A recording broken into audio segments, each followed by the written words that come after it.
Hello everyone, welcome back to again new video. दोस्तों, अगर आप BSc nursing, D pharma, BMS या DMLT के स्टूडेंट हैं तो आपको पता ही होगा कि जॉइंटिस एग्जाम के लिए कितना इंपॉर्टेंट टॉपिक है। हर साल इससे पता नहीं जाना जाने कितने इंपॉर्टेंट क्वेश्चंस पूछे जाते हैं। आज के इस वीडियो में हम जॉइंटिस को इतने आसान तरीके से समझेंगे कि आपको दोबारा कभी बुक खोलने की जरूरत ही नहीं पड़ेगी। तो आज हम क्या क्या कवर करने वाले हैं इस वीडियो के अंदर बताते हैं। तो सबसे पहले हम बात करेंगे इसमें टाइप ऑफ जॉइंटिस, यानी जॉइंटिस कितने प्रकार के होते हैं, सिम्टम्स, इसके मुख्य लक्षण क्या हैं, जानेंगे इसे कैसे पहचानते हैं, काउज क्या करता है, इसके मुख्य क्या कारण हैं, क्या इसके मेन रीजंस रहते हैं वो जानेंगे इस वीडियो के अंदर, और कैसे इसको डायग्नोस एंड ट्रीटमेंट किया जाता है। साथ ही साथ इसको डायग्नोस करने का क्या क्या तरीका है और इसके ट्रीटमेंट ऑप्शंस क्या क्या रहते हैं। तो इस वीडियो की सबसे खास बात ये है कि ये हिंदी प्लस इंग्लिश दोनों भाषाओं में बहुत ही आसान तरीके से समझाया है। तो वीडियो को बिल्कुल पूरा देखें, वीडियो को बिल्कुल भी स्किप ना करें, बहुत ही नॉलेजेबल होने वाला है। साथ ही साथ चैनल पे नए तो चैनल को सब्सक्राइब कर लें और बेल आइकन को प्रेस करें और एक प्यारा सा कमेंट भी करें। चलिए वीडियो को स्टार्ट करते हैं। तो दोस्तों चलिए सबसे पहले समझते हैं व्हाट इज जॉइंटिस, पीलिया क्या होता है। तो jaundice is a condition in which change the colour of skin, I and urine which is called jaundice. इसका मतलब है दोस्तों, पीलिया एक ऐसी अवस्था है जिसमें हमारी आंखों का, त्वचा और यूरिन का रंग बदलकर पीला हो जाता है। ध्यान रखने की बात यह है कि मेडिकल लैंग्वेज में आंखों के सफेद हिस्से को स्क्लेरा कहते हैं और सबसे पहले पीलापन वहीं पर दिखता है। Jaundice is mainly due to increased condition of bilirubin, hyperbilirubinemia. Bilirubin is a yellow color pigment. क्या होता है दोस्तों, जब बिलिरुबिन की मात्रा बहुत ज़्यादा बढ़ जाती है तब पीलिया होता है। बिलिरुबिन एक प्रकार का पीला वर्णक होता है और जब इसे बहुत ज़्यादा मात्रा में, एक्सेस अमाउंट में हमारे बॉडी के अंदर बढ़ जाता है तो उस कंडीशन को हम कहते हैं हाइपरबिलिरुबिनिया। नॉर्मल बॉडी में इसका लेवल 1.2 mg/dl से कम होना चाहिए। अगर इससे ऊपर जाता है तभी जॉइंटिस के लक्षण दिखते हैं। तो दोस्तों अब इस स्लाइड में हम समझेंगे कि नॉर्मल कंडीशन में बिलिरुबिन की ब्लड में कितनी मात्रा होनी चाहिए और असामान्य अवस्था में इंक्रीज जब हो जाती है तब इसकी मात्रा कितनी होनी चाहिए। तो in normal condition bilirubin level is 0.1 से 1.0 mg/dl. What it is increased during the jaundice 2.0 to 3.0 mg/dl. सामान्य अवस्था में बिलिरुबिन की मात्रा 0.1 से 1.0 mg/dl होनी चाहिए, पर जब पीलिया हो जाता है तब इसकी मात्रा बढ़ जाती है, यानी 2.0 से 3.0 mg/dl हो जाती है। mg/dl का मतलब होता है यहाँ पर मिलीग्राम पर डेसीलीटर। ये यूनिट एग्जाम में लिखना बहुत ज़्यादा जरूरी होता है। तो दोस्तों अब हम बात करेंगे सिम्टम्स ऑफ जॉइंटिस, यानी पीलिया के लक्षण के बारे में। जब किसी को पीलिया होता है तो उसकी बॉडी ये 5 मुख्य सिग्नल देती है। पॉइंट नंबर पहला, फिजिकल चेंजेस होते हैं। Yellow skin, urine, ice, nails इसका सबसे पहले और सबसे बड़ा लक्षण है। स्किन, आंखों और नाखूनों और यूरिन का पीला हो जाना। ध्यान रखिए, नेल्स का पीलापन अक्सर सीवर कंडीशन में ज़्यादा साफ दिखता है, इसलिए इसे इग्नोर नहीं करना चाहिए। दूसरा है स्टोमच इशूज। क्या रहता है? एब्डोमिनल पेन, यानी क्या होता है, जो मरीज के पेट में लगातार पेन बना रहता है। ये दर्द अक्सर पेट के ऊपरी दाहिने हिस्से, अपर राइट क्वाड्रेंट में होता है जहां हमारा लिवर स्थित होता है। और तीसरा पॉइंट हमारा बनता है डाइजेस्टिव प्रॉब्लम्स रहती हैं। क्या होती है? Vomiting and nausea. पीलिया में उल्टी और घबराहट होना बहुत ही कॉमन है। व्यूअर्स को ऐसा लगता है कि जैसे उसका मन हर वक्त खराब हो रहा है। इसलिए होता है क्योंकि लिवर सही से डाइजेशन नहीं कर पा रहा होता है और बॉडी में टॉक्सिन बढ़ जाता है। चौथा पॉइंट बनता है हमारा बोवल चेंजेस। क्या होता है? डायरिया। इस कंडीशन में पेशेंट को दस्त, डायरिया लग सकते हैं। और क्या होता है, कई बार दस्त को रंग मिट्टी जैसा, जिसे बोलते हैं क्ले कलर्ड स्टूल हो जाता है, कि जो जॉइंटिस के एक बहुत ही बड़ा क्लिनिकल साइन माना जाता है। पांचवा बताते हैं, पांचवा क्या होता है? Body temperature, heavy fever. इसमें शरीर का तापमान बढ़ जाता है, यानी मरीज को तेज बुखार महसूस होता है। और फीवर इस बात का संकेत है कि बॉडी के अंदर कोई इन्फेक्शन या इन्फ्लामेशन चल रहा है जो लिवर को अफेक्ट कर रहा है। और तो दोस्तों ये मुख्य लक्षण है। अगर आपको इसमें से कोई भी सिग्नल या साइन दिखता है तो तुरंत डॉक्टर से संपर्क करें। तो दोस्तों अब हम बात करेंगे पीलिया होने के मुख्य कारण क्या है, आखिर वो कौन सी चीज़ें हैं जो शरीर में बिलिरुबिन को बढ़ा देती हैं। चलिए एक एक करके समझते हैं। सबसे पहला पॉइंट, इन्फेक्शन।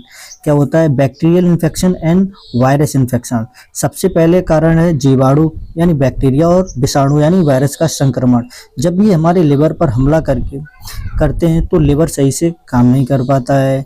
वायरस की वजह से हेपेटाइटिस ए, बी और सी सबसे मुख्य हैं जो सीधा लिवर को डैमेज करके जॉन्डिस पैदा करते हैं। पॉइंट नंबर तीसरा, ब्लड कंडीशन जिसे बोलते हैं एनीमिया। जब शरीर में रक्त की कमी यानी एनीमिया हो जाती है तब भी जॉन्डिस हो सकता है, खास करके हीमोलाइटिक एनीमिया। इसमें क्या होता है दोस्तों, आरबीसीसी बहुत तेजी से टूटने लगती हैं जिससे बिलिरुबिन का प्रोडक्शन बहुत बढ़ जाता है और लिवर उसे संभाल नहीं पाता है। चौथा पॉइंट बनता है हमारा दोस्तों इम्यूनिटी इश्यूज का, जिसे बोलते हैं हम ऑटो इम्यून डिसऑर्डर। इसका मतलब है कि हमारा इम्यून सिस्टम होता है वो खराब हो जाता है जब हमारी बॉडी की इम्यूनिटी अपने ही लिवर सेल्स को दुश्मन समझकर उस पर ही अटैक करने लगती है। इसे मेडिकल टर्म में ऑटो इम्यून हेपेटाइटिस कहते हैं, जिसमें लिवर बिना किसी इन्फेक्शन के भी सूज जाता है। क्या होता है? इन्फ्लामेशन करने लगता है। पांचवा जो पॉइंट बनता है होता है मेडिसिन या ड्रग, जिसे बोलते हैं ड्रग टॉक्सिसिटी। कई बार किसी भी दवाई के रिएक्शन करने पर या उसके साइड इफेक्ट से लिवर डैमेज हो जाता है। ज़्यादा मात्रा में पैरासीटामोल लेना या बिना किसी डॉक्टर की सलाह से एंटीबायोटिक लेने से ड्रग इंड्यूस्ड लिवर इंजरी हो सकती है जो सीधा जॉन्डिस का कारण बनती है। तो दोस्तों अगर वीडियो अच्छा लग रहा है तो चैनल को सब्सक्राइब जरूर करें और लाइक भी करें और शेयर भी करें और कमेंट भी करें प्यारा सा। अब चलते हैं नेक्स्ट स्लाइड पर। तो दोस्तों अब हम बात करेंगे टाइप ऑफ जॉन्डिस यानी पीलिया के प्रकार के बारे में। मेडिकल साइंस में जॉन्डिस को मुख्य रूप से 3 भागों में बांटा गया है। इन्हें समझने के लिए हमें बस ये देखना है कि प्रॉब्लम लिवर से पहले है या लिवर के अंदर है या लिवर के बाद है। तो सबसे पहला जो हमारा टाइप बनता है वो होता है pre hepatic jaundice. Pre hepatic jaundice जिसे हीमोलाइटिक जॉन्डिस भी कहते हैं दोस्तों। इसका मतलब क्या होता है? इसका मतलब है कि लिवर में ब्लड पहुंचने से पहले ही कोई प्रॉब्लम या दिक्कत है। क्या होता है? जब आरबीसी यानी रेड ब्लड सेल्स बहुत तेजी से टूटने लगती हैं तो बिलिरुबिन इतना ज़्यादा बढ़ जाता है कि लिवर उसे हैंडल ही नहीं कर पाता है। ऊपर वाले डायग्राम में देखिए आरबीसी का ब्रेकडाउन दिखाया गया है। ये अक्सर मलेरिया या सिकल सेल एनीमिया जैसी कंडीशन में होता है। तो दोस्तों अब दूसरे टाइप को समझते हैं, हेपेटिक जॉन्डिस। हेपेटिक जॉन्डिस जिसे हेपेटोसेलुलर जॉन्डिस कहते हैं। ये कंडीशन कब होती है? ये कंडीशन तब होती है जब लिवर के अंदर ही कोई बीमारी हो और लिवर सेल्स, क्या होता है, लिवर सेल्स जो होती हैं जिसे हम बोलते हैं हेपेटोसाइट्स, बिलिरुबिन को फिल्टर ना कर पाएं। क्या होता है? जब लिवर वाले डायग्राम पर ध्यान दीजिए, यहाँ दिखाया गया है कि सेल्स डैमेज हो चुके हैं। इसका सबसे बड़ा रीजन होता है हेपेटाइटिस वायरस, जो क्या होता है सबसे ज़्यादा अल्कोहल पीने से होता है। अब दोस्तों समझते हैं हमारा तीसरा type, post hepatic jaundice. Post hepatic jaundice जिसे ऑब्स्ट्रक्टिव जॉन्डिस भी कहते हैं। यहाँ लिवर तो ठीक से काम कर रहा है लेकिन लिवर से बाहर निकलने वाले रास्ते में रुकावट जिसे बोलते हैं ऑब्स्ट्रक्शन आ जाती है। क्या होता है? सबसे नीचे वाले डायग्राम में देखिए गैल ब्लैडर की डक्ट में स्टोन जिसे बोलते हैं पथरी या ट्यूमर होने की वजह से बिलिरुबिन आगे नहीं बढ़ पाता है और ब्लड में मिल जाता है। दोस्तों अगर नॉलेज अच्छी लग रही है तो चैनल को सब्सक्राइब जरूर कर लीजिए और दोस्तों के साथ जरूर शेयर करें। चलिए नेक्स्ट स्लाइड पर चलते हैं। दोस्तों अब हम जॉन्डिस के पहले और महत्वपूर्ण प्रकार को डिटेल में समझेंगे जिसे प्री हेपेटिक जॉन्डिस या हीमोलाइटिक जॉन्डिस कहा जाता है। जैसा कि नाम से ही पता चलता है, प्री मतलब लिवर से पहले होने वाली दिक्कत। पॉइंट नंबर पहला, इसको हम समझते हैं इसका मेन प्रोसेस क्या रहता है। Pre hepatic jaundice happens when blood cells are destroyed at the accelerated rate before reaching the liver। इसका मतलब है दोस्तों कि लिवर तक पहुंचने से पहले ही हमारी आरबीसीसी यानी लाल रक्त कोशिकाएं बहुत तेजी से टूटने लगती हैं। इस प्रोसेस को हम हीमोलाइसिस कहते हैं। क्या होता है दोस्तों, जो हमारी नॉर्मल आरबीसीसी की लाइफ होती है वो साइकिल रहती है 120 डेज की होती है, लेकिन इस कंडीशन में वो समय से पहले ही टूटने लगती है जिससे लिवर पर बहुत ज़्यादा लोड बढ़ जाता है। अब दोस्तों जो दूसरा पॉइंट बढ़ता है वो है liver condition. While the liver is functioning normally, it is overwhelmed by the massive influx of bilirubin. यहाँ ध्यान देने वाली बात यह है कि आपका लिवर पूरी तरह ठीक है, नॉर्मल है, काम कर रहा होता है, लेकिन बिलिरुबिन इतनी ज़्यादा मात्रा में बनने लगता है कि लिवर उसे पूरी तरह से प्रोसेस नहीं कर पाता है। क्या होता है, इससे आप समझ सकते हैं कि मशीन ठीक है, लेकिन रॉ मटेरियल इतना ज़्यादा आ गया है कि मशीन हैंडल नहीं कर पा रही है। इस वजह से ब्लड में अनकंजंटेड बिलिरुबिन का लेवल बढ़ जाता है। दोस्तों, अब हम समझते हैं इसको थोड़ा हिंदी में। यह एक विशेष प्रकार का पीलिया है। इसमें लिवर पूरी तरह से ठीक से काम करता है, लेकिन लिवर में पहुंचने से पहले किसी भी कारण से लाल रक्त कोशिकाएं आरबीसी अधिक मात्रा में टूटने लगती हैं। इसके प्रमाण स्वरूप बिलिरुबिन जो पीले रंग का पिगमेंट है की मात्रा खून में बढ़ जाती है और लिवर इसे पूरी तरह से प्रोसेस नहीं कर पाता है। अब इसके समझते हैं कॉमन काउजेस क्या होते हैं। इसके में होता है बैक्टीरियल इन्फेक्शन, वायरल इन्फेक्शन और ड्रग टॉक्सिसिटी। इसके मुख्य कारण हैं जीवाणु और विषाणु का संक्रमण। कई बार क्या होता है, दवाई की रिएक्शन यानी टॉक्सिसिटी से भी इसका मेन काउजेस बोल सकते हैं। इसके अलावा मलेरिया और थैलेसीमिया भी इसके बड़े कारण हैं, क्योंकि इसमें आरबीसी का ब्रेकडाउन बहुत फास्ट होता है। अब दोस्तों समझते हैं इसके डायग्राम को। स्क्रीन पर बने इस डायग्राम को देखिए। लेफ्ट साइड में आप देख सकते हैं कि आरबीसी डिस्ट्रॉय हो रही हैं और बिलिरुबिन का लेवल इंक्रीज हो रहा है। नीचे आपको इससे नॉर्मल लिवर दिख रहा है, जो ये बताता है कि प्रॉब्लम लिवर में नहीं बल्कि लिवर से पहले ब्लड में है। तो ये रहा हमारा प्री हेप्टिक जॉइंटिस। अगली स्लाइड में हम देखेंगे हेप्टिक जॉइंटिस, जहाँ प्रॉब्लम सीधा लिवर के अंदर होती है। चलिए आगे बढ़ते हैं नेक्स्ट स्लाइड पर। दोस्तों, अब हम जॉइंटिस के दूसरे और सबसे कॉमन टाइप के बारे में बात करेंगे, जिसे हेप्टिक जॉइंटिस या हेप्टोसेलुलर जॉइंटिस कहा जाता है। या हेप्टिक शब्द का मतलब है हमारा लिवर, यानी इस बार दिक्कत सीधा लिवर के अंदर है। तो सबसे पहले हम बात करते हैं मेन प्रॉब्लम हेप्टोसाइट्स के बारे में। Hepatic jaundice is due to dysfunctioning of hepatocyte cells which is present in liver। इसका मतलब है दोस्तों कि जब लिवर में मौजूदा हेप्टोसाइट्स कोशिकाएं सही से काम नहीं करती हैं, तब ये पीलिया होता है। ये लिवर की मुख्य सेल्स होती हैं जो बिलिरुबिन को फिल्टर करती हैं। हेप्टोसाइट्स लिवर की फंक्शनल यूनिट होती है। जब ये डैमेज हो जाती है तो ये ब्लड से बिलिरुबिन को पिकअप नहीं कर पाती है, जिससे बिलिरुबिन ब्लड में ही रह जाता है। Due to this reason increase the level of bilirubin. इस अवस्था में ही बिलिरुबिन की मात्रा बढ़ जाती है। अब इसको थोड़ा हिंदी में समझ लेते हैं अच्छे से। इस प्रकार का पीलिया तब होता है जब लिवर में उपस्थित हेप्टोसाइट्स कोशिकाएं ठीक से कार्य नहीं करती है। इस अवस्था में बिलिरुबिन की मात्रा बढ़ जाती है। जैसा डायग्राम में राइट साइड में दिखाया गया है कि लिवर के अंदर सेल इंजरी हो जाती है, जिससे क्या होता है, बिलिरुबिन बहुत ज़्यादा अधिक मात्रा में बढ़ जाता है। अब इसके कुछ मुख्य कारण भी हो सकते हैं, अब इनको भी समझते हैं। तो दोस्तों इसके मुख्य कारण हो सकते हैं वायरल हेपेटाइटिस, जिसे बोलते हैं हेपेटाइटिस बी वायरस। और क्या होता है, ड्यू टू अल्कोहल ड्रिंकिंग। बहुत ज़्यादा शराब पीने से भी क्या होता है, हमारा लिवर डैमेज हो जाता है। जब लिवर हमारा डैमेज हो जाता है, सही से वर्क नहीं करेगा, तो उसमें बिल्कुल जाहिर बात है बिलिरुबिन की मात्रा बढ़ जाती है। तो दोस्तों वीडियो अगर अच्छा लगा हो तो चैनल को सब्सक्राइब जरूर कर लें और लाइक भी करें। तो ये है हमारा हेप्टिक जॉइंटिस। आई होप आपने हेप्टोसाइट्स वाला पॉइंट नोट कर लिया होगा। अब अगली स्लाइड में हम जॉइंटिस का आखिरी टाइप देखेंगे, जिसे हम पोस्ट हेप्टिक जॉइंटिस कहते हैं। दोस्तों, अब हम बात करेंगे जॉइंटिस के तीसरे और आखिरी प्रकार की, जिसे पोस्ट हेप्टिक जॉइंटिस कहा जाता है। इसे हम ऑब्स्ट्रक्टिव जॉइंटिस भी कहते हैं, क्योंकि इसमें लिवर से बाहर निकलने वाले रास्ते में कोई रुकावट ऑब्स्ट्रक्शन आ जाती है। तो सबसे पहले बात करते हैं post hepatic jaundice is due to blocking of bile duct and also block pancreatic duct. इसका मतलब है दोस्तों कि जब हमारी बाइल डक्ट यानी क्या होता है, पित्त नली या पैनक्रियाटिक डक्ट में कोई ब्लॉकेज आ जाती है, तब ये कंडीशन बनती है। इस वजह से बाइल जूस आगे नहीं बढ़ पाता है। इस ब्लॉकेज को सबसे मुख्य कारण होता है गैल स्टोन, जिसे पित्त की पथरी या फिर ट्यूमर हो सकता है, जो डक्ट को फिजिकल रूप से बंद कर देता है। Due to this reason increase the volume of bilirubin. जब बाइल जूस और पैनक्रियाटिक जूस सही से नहीं निकल पाता है तो बिलिरुबिन की मात्रा शरीर में बढ़ने लगती है, क्योंकि वो बाहर निकलने की बजाय वापस ब्लड में मिलने लगता है। इस कंडीशन को सर्जिकल जॉन्डिस भी कहा जाता है, क्योंकि अक्सर इसका इलाज सर्जरी के जरिए रुकावट को हटाने से होता है। अभी इसको हम समझते हैं अच्छे से हिंदी में। क्या होता है, जब बाइल डक्ट और पैनक्रियाटिक डक्ट बंद हो जाती हैं तब इस अवस्था में पर्याप्त मात्रा में बाइल जूस और पैनक्रियाटिक जूस नहीं मिल पाता है और उस अवस्था में बिलिरुबिन की मात्रा बढ़ जाती है। तो दोस्तों, आज हमने जॉन्डिस के तीनों टाइप्स प्री हेप्टिक, हेप्टिक और पोस्ट हेप्टिक को डिटेल में समझा है।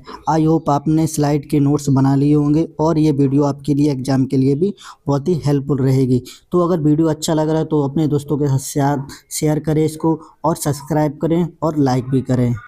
दोस्तों, अब हम देखेंगे कि लैब डायग्नोसिस ऑफ जॉन्डिस, यानी डॉक्टर कैसे पता लगाते हैं कि पेशेंट को पीलिया है और वो है तो कितना सीवियर है। इसके लिए मुख्य रूप से नीचे दिए गए टेस्ट किए जाते हैं। तो बात करते हैं सबसे पहले एलएफटी यानी लिवर फंक्शन टेस्ट। सबसे पहले एलएफटी किया जाता है, जिसमें लिवर की हेल्थ का पता चलता है। इसमें बिलिरुबिन के साथ साथ लिवर एंजाइम जैसे एसजीओटी और एसजीपीटी की जांच होती है। अगर एलएफटी में एंजाइम एसजीओटी एसजीपीटी बढ़े हुए मिलते हैं तो इसका मतलब है कि लिवर सेल्स डैमेज हो रही हैं। तो दोस्तों, दूसरा पॉइंट बनता है सीटी स्कैन और एमआरआई के जरिए लिवर और डक्ट की फ़ोटो ली जाती है ताकि किसी भी तरह की रुकावट ऑब्स्ट्रक्शन को देखा जा सके है। तो दूसरे पॉइंट में इमेजिनिंग की जाती है सीटी स्कैन और एमआरआई के द्वारा। तीसरा जो पॉइंट हमारा बनता है ब्लड टेस्ट। ब्लड टेस्ट में सीबीसी तो कंप्लीट ब्लड काउंट किया जाता है ताकि इन्फेक्शन या एनीमिया का पता लगा सके कि सीबीसी में अगर आरबीसी काउंट कम है तो ये हेमोलाइटिक जॉन्डिस की तरफ इशारा करता है। चौथा जो पॉइंट हमारा बनता है यूरिनरी एग्जामिनेशन।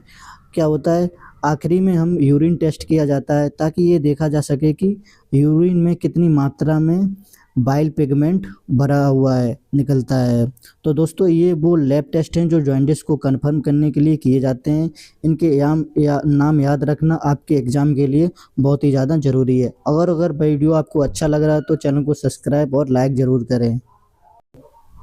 दोस्तों, वीडियो के आखिरी हिस्से में हम बात करेंगे सबसे इम्पोर्टेंट सवाल पर, आखिर जॉन्डिस को कैसे कंट्रोल करें। इसका इलाज इस बात पर निर्भर करता है कि जॉन्डिस किस वजह से हुआ है। चलिए इसके मुख्य पॉइंट देखते हैं। सबसे पहला पॉइंट होता है विटामिन एंड न्यूट्रिशन। क्या होता है, जब भी हमें जॉन्डिस होती है तो स्टार्ट होती है मल्टीविटामिन टैबलेट से। मरीज की इम्यूनिटी बढ़ाने और लिवर को रिकवरी के लिए मल्टीविटामिन टैबलेट्स दी जाती हैं। खास करके विटामिन बी कॉम्प्लेक्स और फैट सॉल्युबल विटामिन की कमी को पूरा करना जरूरी होता है, क्योंकि जॉन्डिस में इनका एब्जॉर्बेशन कम हो जाता है। दूसरा जो बनता है पॉइंट, फोटोथेरेपी। क्या होता है, फोटोथेरेपी बाय सनलाइट। फोटोथेरेपी को यूज किया जाता है जिसमें सूरज की रोशनी या स्पेशली लाइट्स का इस्तेमाल होता है। ये ट्रीटमेंट खास करके न्यूबॉर्न बेबीज, नवजात शिशु में बहुत असरदार होता है, क्योंकि लाइट बिलिरुबिन को ब्रेक डाउन करने में मदद करता है। जो तीसरा हमारा पॉइंट बनता है हाइड्रेशन, फ्लूइड मैनेजमेंट। क्या होता है, फ्लूइड मैनेजमेंट इन बॉडी। शरीर में फ्लूइड की मात्रा सही रखना बहुत ज़रूरी होता है। इसके लिए आईवी फ्लूइड्स या ज़्यादा पानी पीने की सलाह दी जाती है। सही हाइड्रेशन से बिलिरुबिन यूरिन के रास्ते तेज़ी से बाहर निकलता है, जिससे बॉडी बहुत जल्दी डिटॉक्स होती है। और जो पांचवा जो पॉइंट बनता है antiviral medicines. Antibiotic antiviral medicines होती है। Immunoglobulin therapy. इन्फेक्शंस के मुताबिक एंटीबायोटिक या एंटीवायरल दवाएं डॉक्टर की सलाह पर दी जाती हैं। सीवियर केस में इम्यूनोग्लोबिन थेरेपी का भी यूज किया जाता है। याद रखिए, अगर जॉन्डिस हेपेटाइटिस बी वायरस की वजह से होता है तो एंटीवायरल दवाइयाँ दी जाएंगी, और अगर बैक्टीरिया इन्फेक्शन है तो एंटीबायोटिक कम करेंगी। तो दोस्तों, जॉन्डिस में दवाइयों से ज़्यादा परहेज और सही लाइफस्टाइल काम आती है। आज हम देखेंगे कि जॉन्डिस में हमें क्या नहीं करना चाहिए और किन बातों का ध्यान रखना चाहिए। सबसे पहला जो पॉइंट है, अवॉइड हार्ड वर्क, यानी मेहनत वाला काम नहीं करना चाहिए। क्या होता है, ज़्यादा फिजिकल एक्टिविटी से लिवर पर प्रेशर बढ़ता है, इसलिए इस वक्त सिर्फ कंप्लीट बेड रेस्ट की सलाह दी जाती है। दूसरा पॉइंट होता है अवॉइड ऑयली फूड। तेल वाला कोई भी खाना नहीं खाना चाहिए। इसमें क्या होता है, लिवर जो होता है बाइल जूस बनाता है जो फैट को डाइजेस्ट करता है। जॉन्डिस में लिवर पहले से कमजोर होता है, इसलिए ऑयली फूड खाने से डाइजेशन और ज़्यादा खराब हो जाता है। तीसरा जो पॉइंट बनता है वो है अवॉइड अल्कोहल।